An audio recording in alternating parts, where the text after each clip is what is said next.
Yeah, it is live. Did we lose a lot of people or no? Yeah, but the majority of the views is generated anyway afterwards, so it doesn't matter if it's now not so busy. Opening from Madrid. My name is David Henneberger. I'm the director for Spain, Italy, and Portugal, and the Mediterranean Dialogue with Friedrich Naumann Foundation for Freedom. It's a pleasure to welcome you all in your offices still or at home for this really important talk on relations, especially of Southern Europe with the US and China. And I want to thank in the first place Manuel Muñiz, Secretary of State for Global Spain at the Spanish Foreign Office, and Alex Görlach, a really well-known academic from Germany and long-time friend of Friedrich Naumann Foundation globally, I can say. The German Friedrich Naumann Foundation for Freedom is one of the 6 political foundations that we have in Germany. So every political party in the German parliament has one affiliated political foundation. And the Friedrich Naumann Foundation is the liberal foundation in Germany. So we are related to the FDP, the German Liberal Party. And we promote human rights, the rule of law, market economy, free trade, and other important issues for liberals around the world. We are active in over 60 countries.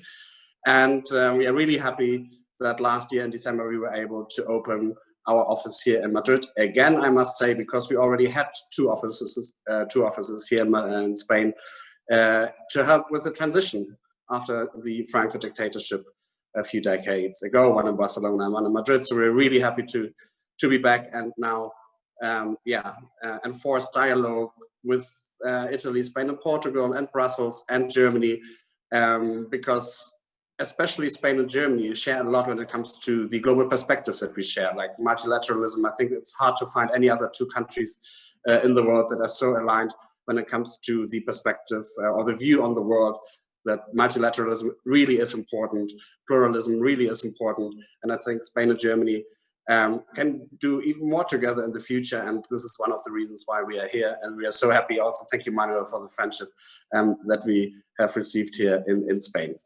I think the topic of today's discussion couldn't be more relevant.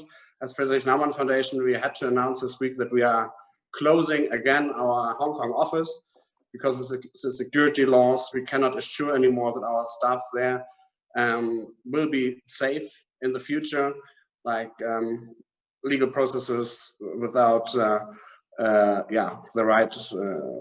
the right legal processes are something that we have to fear. And so the board of the directors of the Friedrich-Naumann Foundation had to take this decision, this unfortunate decision to close our Hong Kong office because of the events of the past months that we are all aware of. Today it was announced that TikTok and Wechat will be deleted from the US app stores, a step that President Trump had announced a few weeks ago already, but now it's really happening on Sunday. If TikTok and Wechat won't be sold to US companies until then. And just today it was become known to the public that Chinese hackers actually attacked Spanish laboratories who are researching on a COVID vaccine.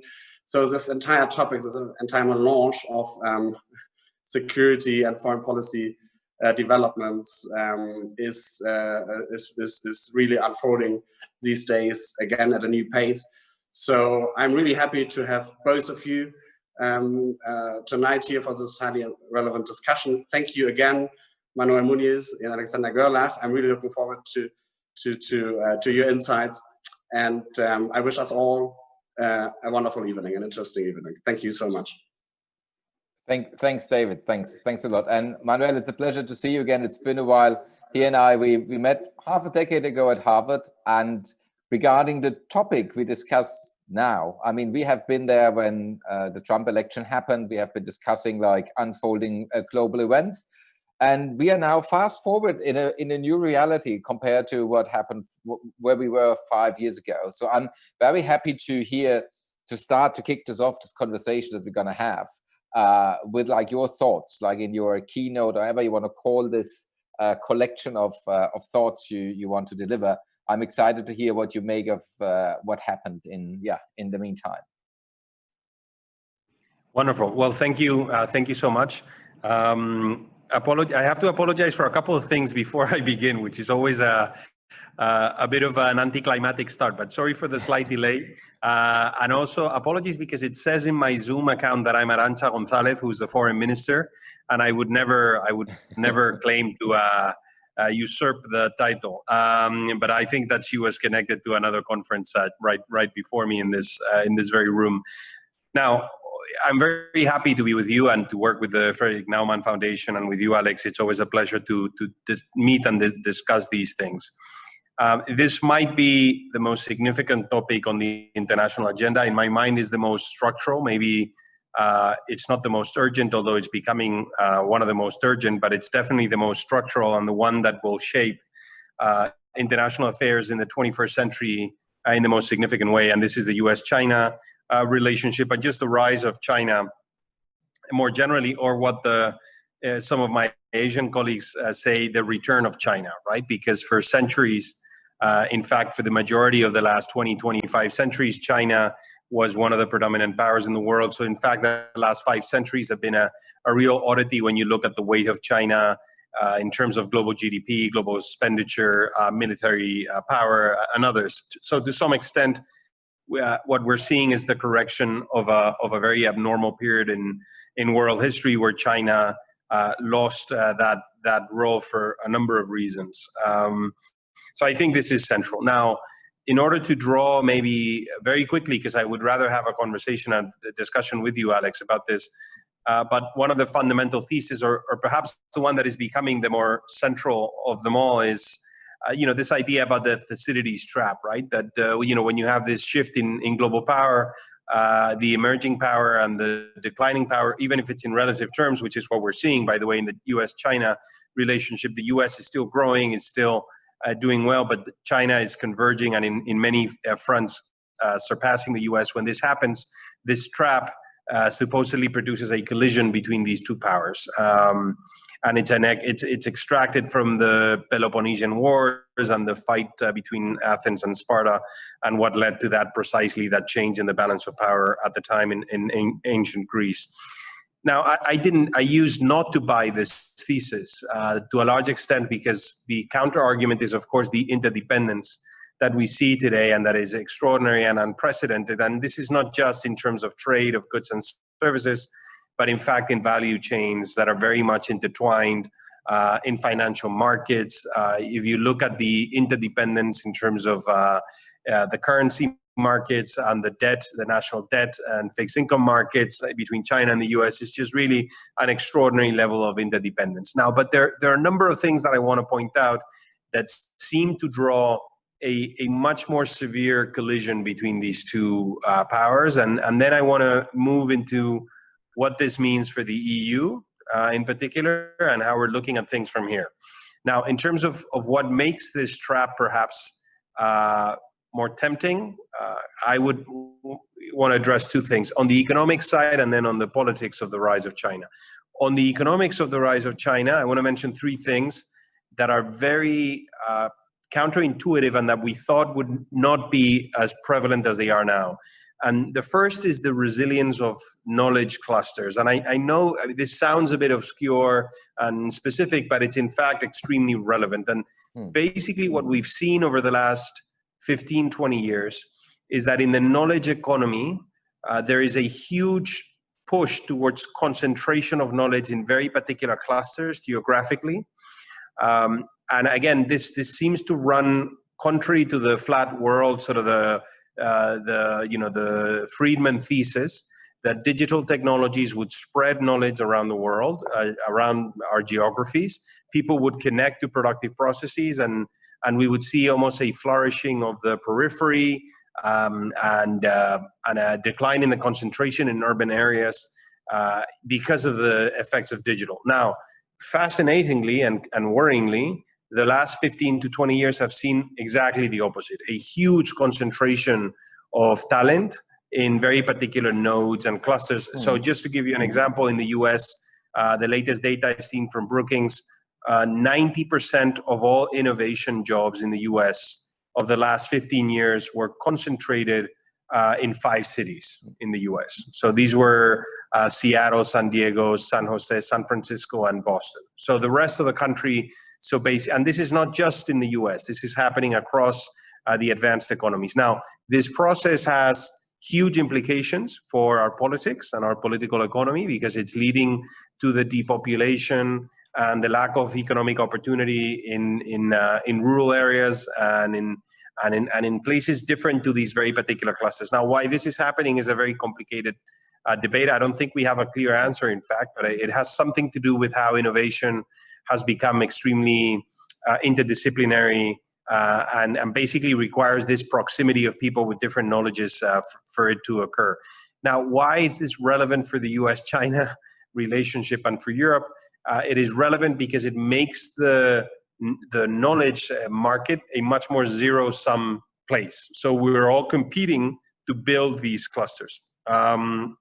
And this is particularly true in the case of the US and China and Europe. Now, the second issue in the economic realm has to do with the concentration of productivity growth, which again sounds fairly obscure, but it's in fact very relevant, which is in the last 30 odd years, but particularly in the last decade and a bit, most of the productivity growth in our economies has been concentrated in a very reduced set of firms. The OECD refers to these as frontier companies. So these are basically, most of them are technology companies and data companies. And these have been the ones that have managed to incorporate technology into their processes.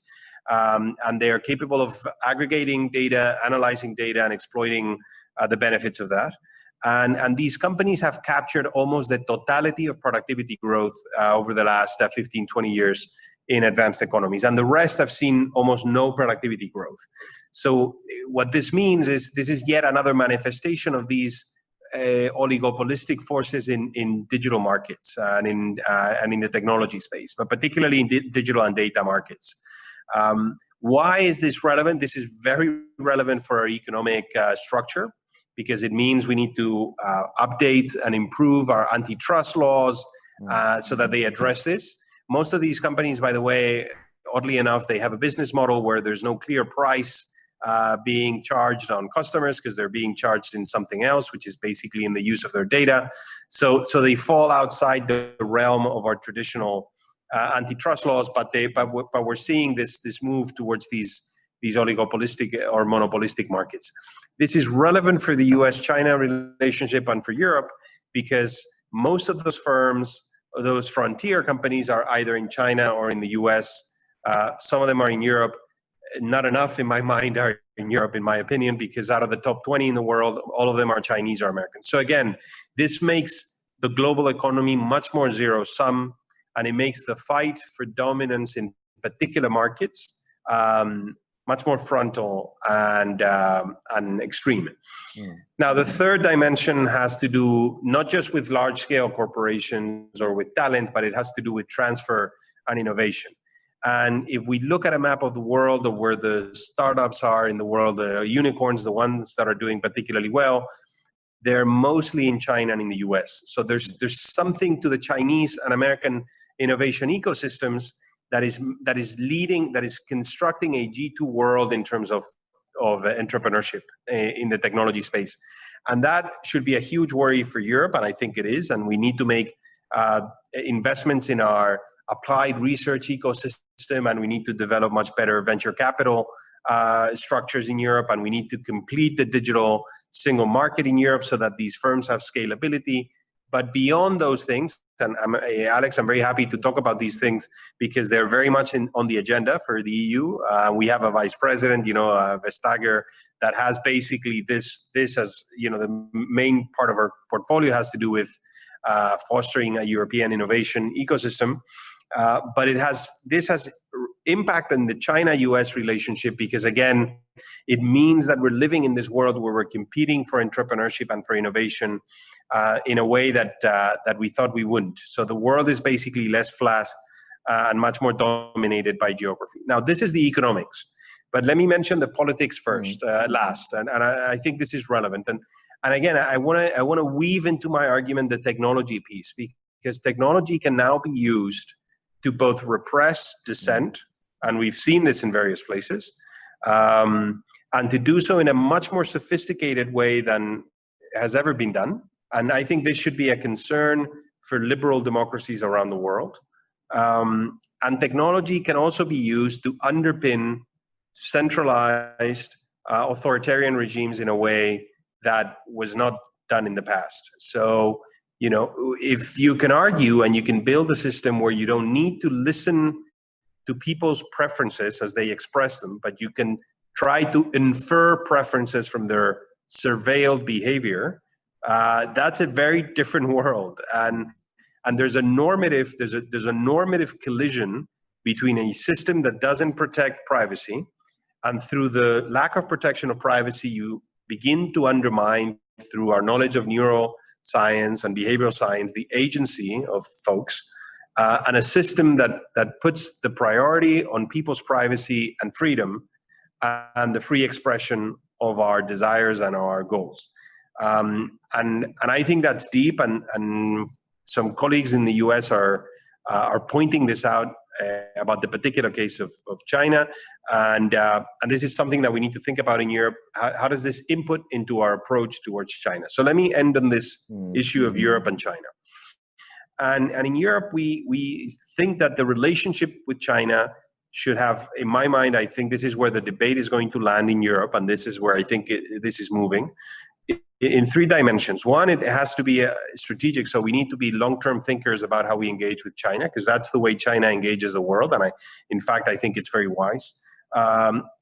We also need to be aware that there is really very little space for effective global governance without China on a whole range of issues, from the fight against climate change. I mean, China is still one of the largest CO2 emitters in the world. It's a key actor in the development and implementation of renewable energy, for example. So, I mean, China has to be present in that debate, in the debate about the regulation of financial markets, in the debate about global migration.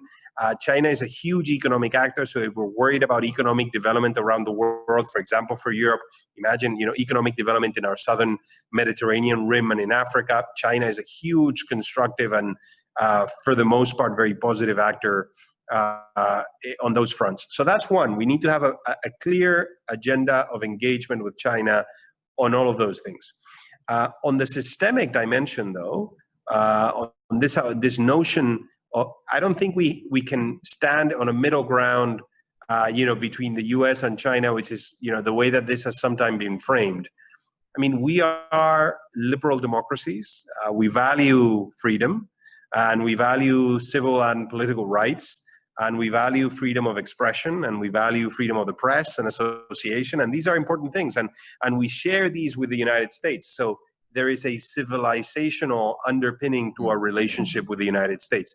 And I think that what that means regarding China is that we need to be very honest and open with our Chinese colleagues, and we need to make sure that these things are on the table when we talk to them, and they're on the table regarding the various issues that the Chinese now have on the agenda on that front, and that we defend these ideas and ideals from a position of strength, and that might have to do, that might be in the space of how we think of privacy and regulate privacy, and what we demand of any business or other actor, acting in our economies or operating in our markets. It might have to do with how we think about key investments that are made in our economy, and we need to screen them according to these principles and norms, and the way that some of these companies are behaving back home, and others. And another element has to do with our access to markets, and we need to build a level playing field with the Chinese, and we've made it explicit, right, with our Chinese colleagues, that this has to be the case. We cannot have it is simply contradictory to have free access to our markets, and at the same time very different norms to state aid and to regulatory aid to our companies in their main jurisdiction. So these things, we either have similar norms in this space as well as access norms, or then we're not in an equal competition kind of world, right? Which I think is something important for us. So I think our agenda will land in a balance between these things. And I think this is what the EU is crafting, and it's communicating to our Chinese colleagues.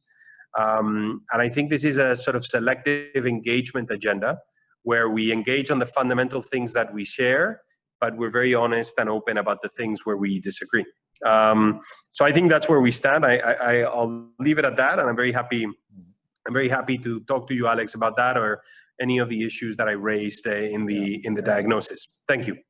Thank you, Manuel. I really love the combination, from the realm of economics and then the politics one, because my first question is actually right directed at that.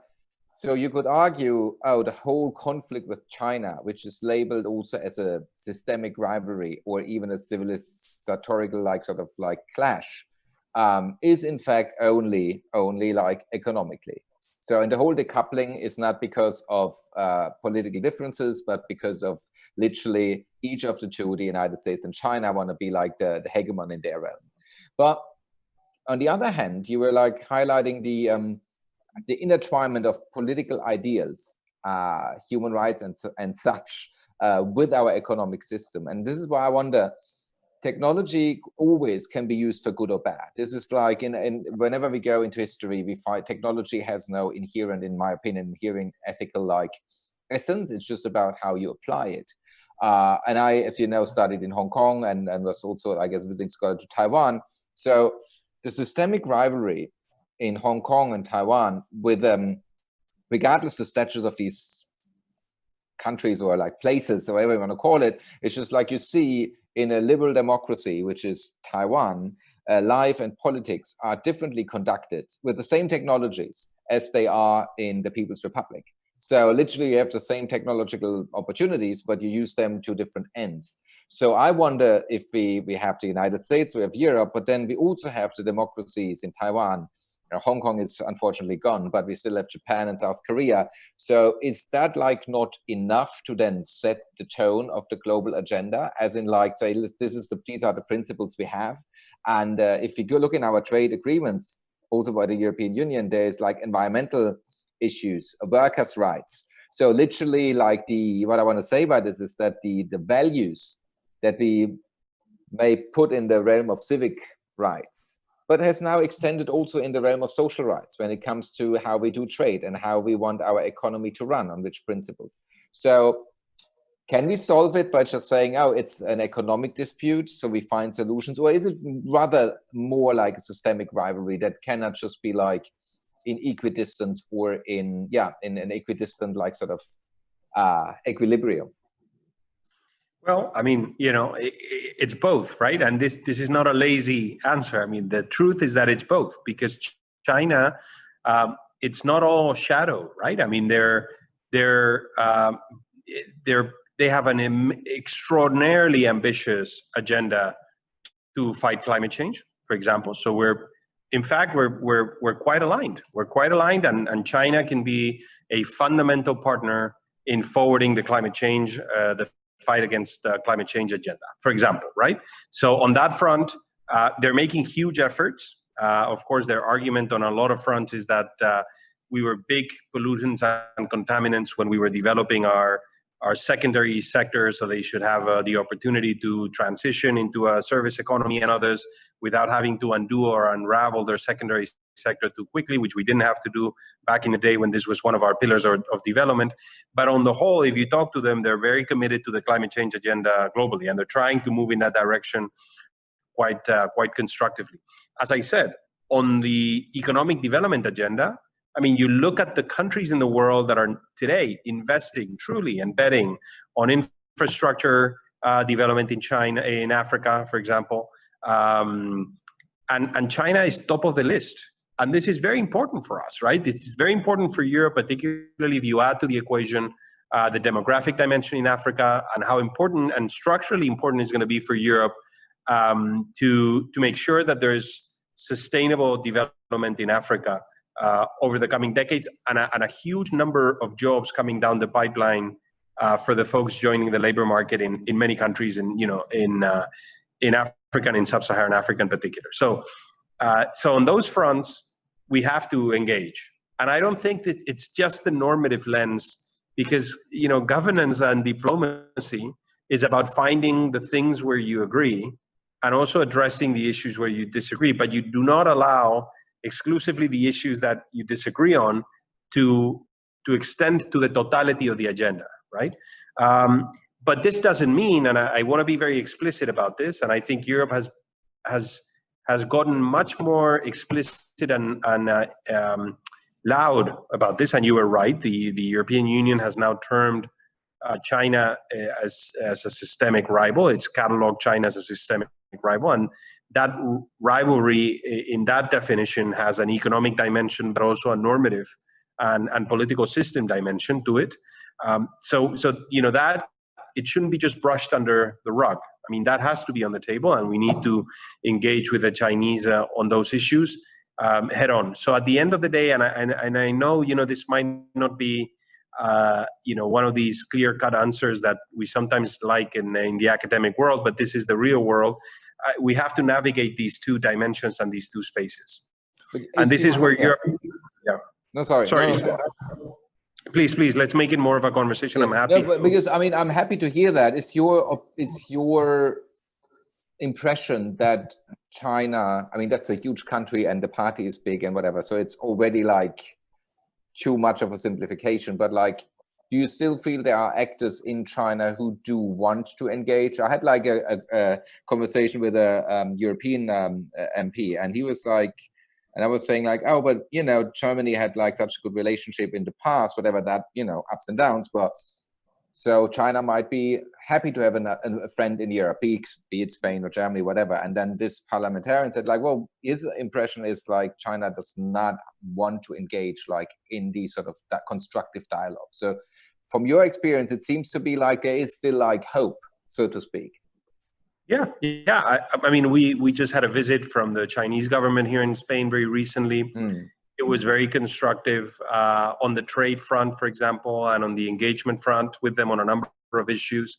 So I don't think that they're out to sort of collide with everybody or build these. On the contrary, I think they want very much engagement on the development and economic front, on the climate change front, on the financial markets front. Like I was saying, they're huge investors, for example, in our financial markets and in our debt.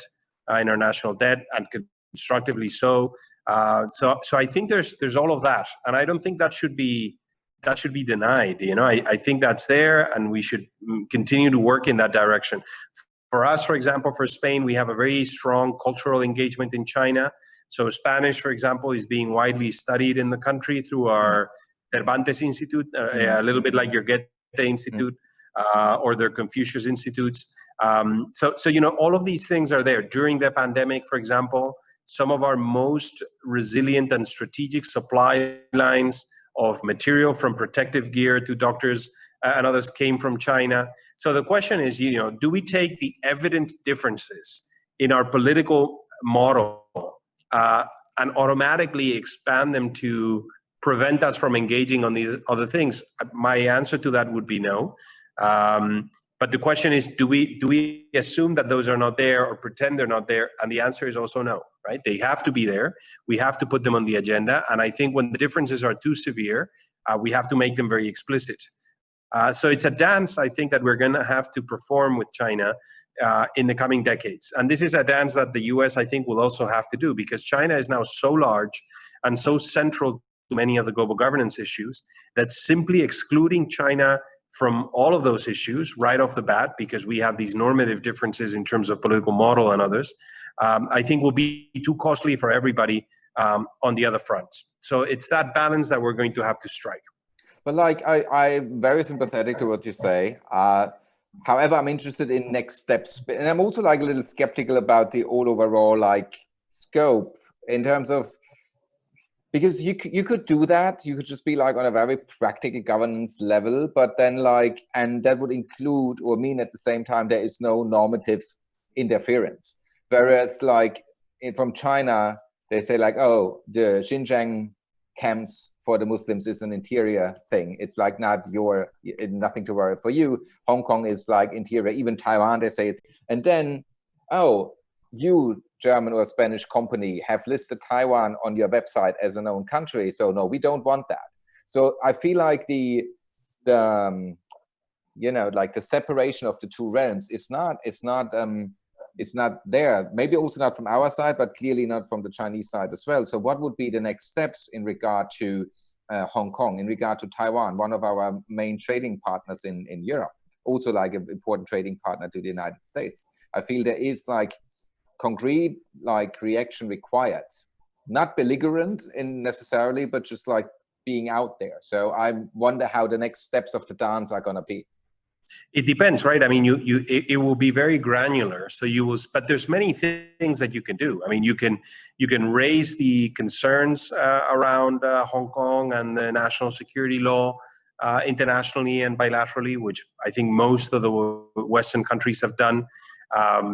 You can, on Taiwan, I mean, we have a one China policy, all of us, including the US. So there's in fact not that much to be said or done on the Taiwan issue, unless you want to unravel and undo the one China policy, which I don't think anybody is seriously considering at the moment.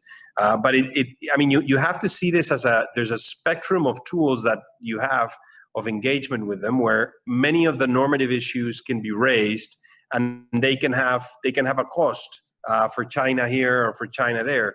It just doesn't mean that simply pushes them out of all of the governance issues that we have on the table with them right now. And it's still, I mean, I know the office you now hold, it's we will not be reinventing or talking about the alternatives to the one China policy. However, I feel after having been living there, it's the one China policy also means that there is a unification on both sides if they want to, and there's no use of force. So the announcement of military force by Xi to the Taiwanese is a little shaky. So some might argue, and not obviously, but it's okay.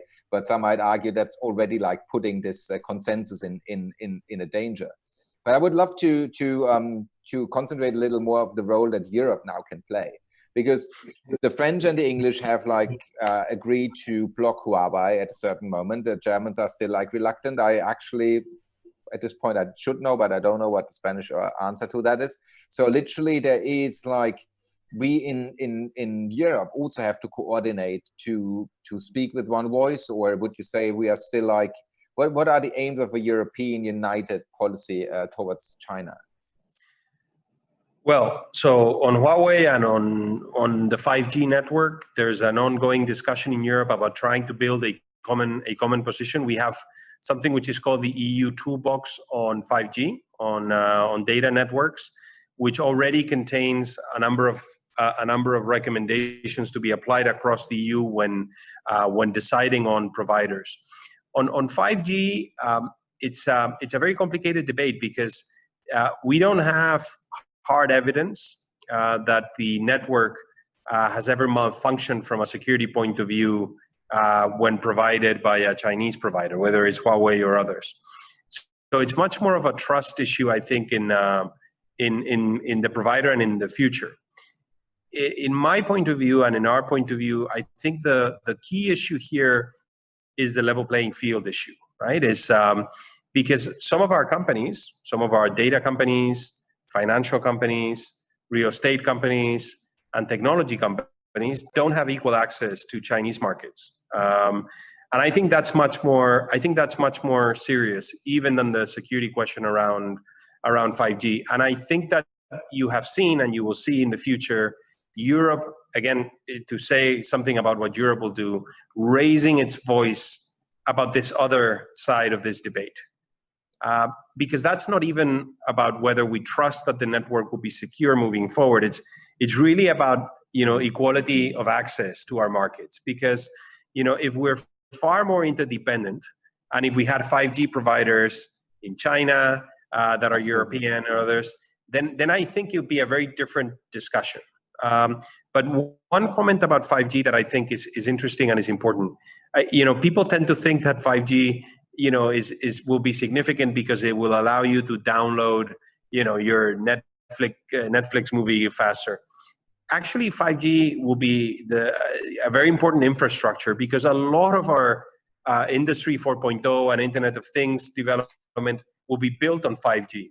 So, this is not to underplay the security argument that I just mentioned before, because, I think we're beginning to realize, and I think Europeans are a little bit late to this discussion, that our data infrastructure is our security infrastructure. I mean, these things are not disassociated, right?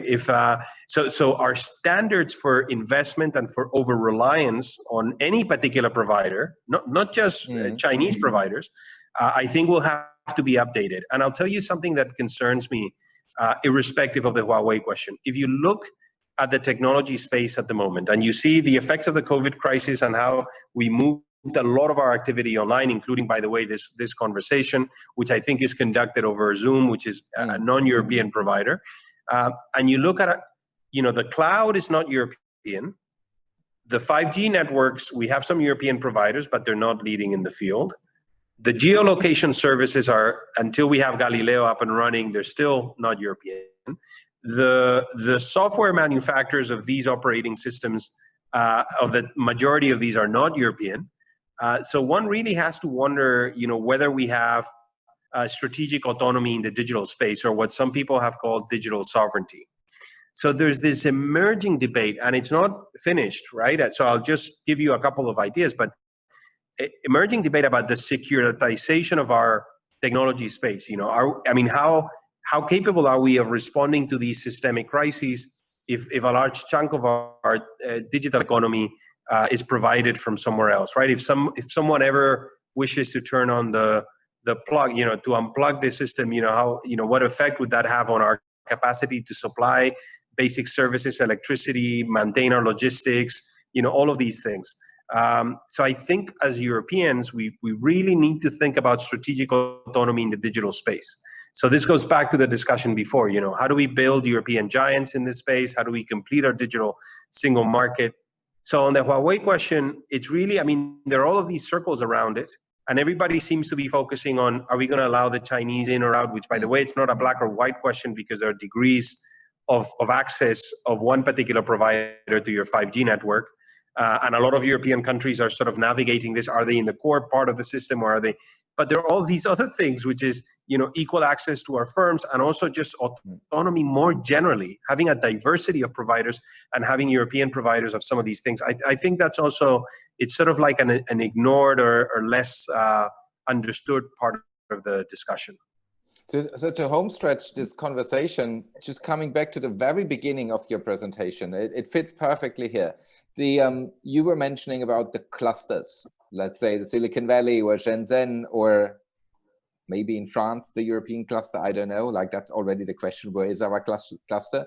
Well, like having identified this as a problem, do you see now, maybe even due to the COVID pandemic, is there anything we can do to at least ease this concentration? Because that seems to be like at the root of the confrontation we now have. So is there like anything that we can do like in general? And is there anything that Europe could do in particular? I think there's a lot that we have to do, because if you add the trends that I mentioned before, right? So if you add the fact that most of the large tech companies are not in Europe, particularly the internet companies. Most of the tech and startups, the most successful ones, are not here. Some of them are developed here, but they're scaled somewhere else. But the really large and larger and growing ones are not here. If you add to that the fact that the productivity growth is concentrated by these firms, so the highest paying jobs are in these companies, the fiscal attraction, I mean the fiscal pool, right, or your capacity to have fiscal income will be growingly concentrated in this sector if we manage to regulate taxation of the digital world, which is another debate. That basically means Europe cannot afford to fall behind in this race. I mean, this will be losing. I don't want to equate it to these centuries in China where they lost, the sort of the train of industrialization and openness and globalization. But honestly, I mean, I think it would be bad for a generation in Europe. Because there are these structural dimensions where once you've lost these fields, it's very hard for you to jump to adjacent fields and just stay on the frontier of the economy, right? So we have to do everything we can to be competitive, to have a productive knowledge economy, to build these clusters and to connect them territorially in a much more integrated fashion. How do you do that? If you ask me, and if I had to point to 2 or 3 things, I would say first, we need to do a much better job at integrating our universities and our research ecosystem into the applied world. So, I know the US academic landscape well. If you go to Harvard, MIT, Berkeley, Caltech, any of these universities, and you ask them, what are your goals as a university, right? They'll tell you, well, 1 is research, 2 is teaching, and most likely they'll say the 3rd is transfer, right? So we are in the business of also facilitating entrepreneurship and innovation. We're going to contribute X number of startups to our region, X number of points to the GDP growth of the region, this, that, right, employment. This in Europe, I don't think has yet been fully internalized, that there's now a 3rd pillar to our research ecosystem, and that's applied and transferable research. So that's one. The second, I would argue, is the market scalability. So, I don't think it's a coincidence that the largest technology markets are the US and China, because they're huge markets, right? You can scale your startup without having to jump 15 or in our case 20 odd regulatory hurdles, if not more, to operate in a large market, right? So I think we need to finish the digital single market, and that means facilitating scalability of both startups and also medium-sized companies that incorporate tech and others. And I think a 3rd point would have to do with deepening of our venture capital tools and markets. They're still thinner and less powerful than the ones in the US, and that's the fuel of scalability. And also, I think I'm not sure this is a 3rd or a 4th issue, but it's facilitating the contact between the entrepreneurship ecosystem and the larger business ecosystem. Because we have this myth that startups begin in someone's garage and then they become Apple, and that happens, right? But most of the time, these companies get bought and incorporated into a much healthier business ecosystem that then basically transforms thanks to those purchases and becomes competitive in a way that it wasn't beforehand.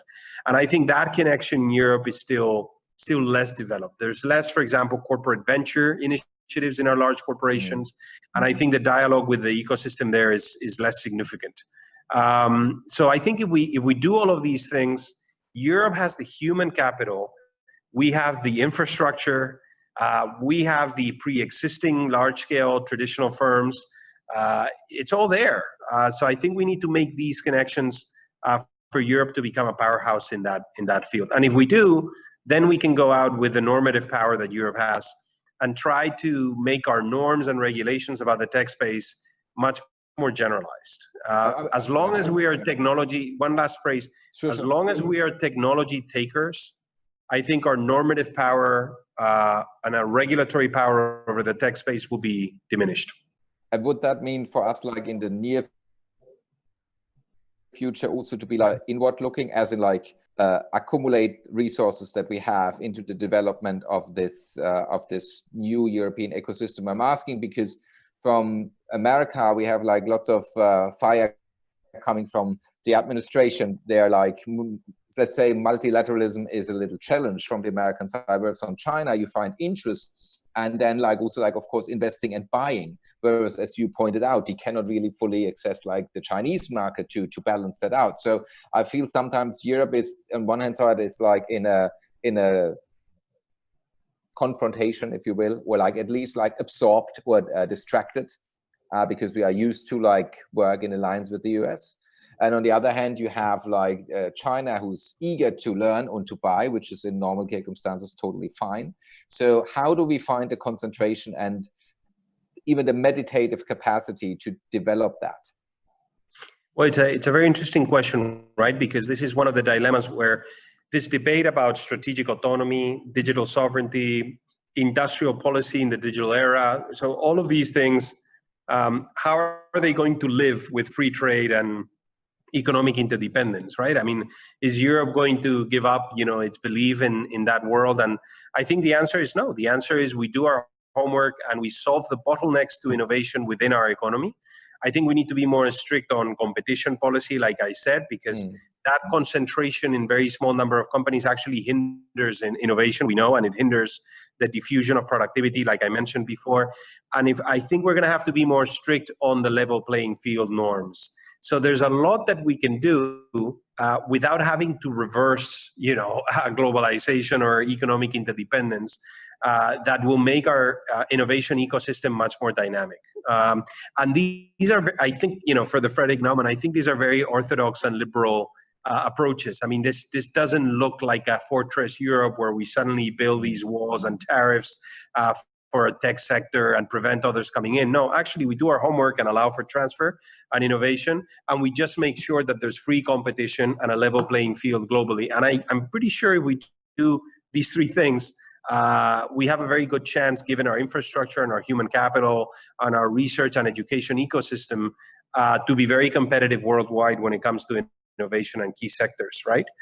So I'm in fact very optimistic about what Europe can do, but I think it's now urgent that we do this. And I was very glad when the European Commission was constituted and the decision was made to turn one of the big key VPs in the Commission and to give it this mandate, because I think that basically signals, and by the way, if you look at the European Recovery Fund, the Next Generation EU Fund, you can see that one of the priorities now is digital and also circularity and sustainability, which is the other side of this coin. So we're going to have a huge boost just in Spain. To give you an idea, we expect to receive in the next 3 years around 70 billion euros in grants, in transfers from this fund. And I think, if not the totality, a large chunk of this will be directed to digitalization and, increases in productivity and competitiveness kind of projects. So, so we have a huge window to transform our economy and move it in the direction that we were just discussing. Thank you very much, Manuel. It was so inspiring. Thanks for joining us.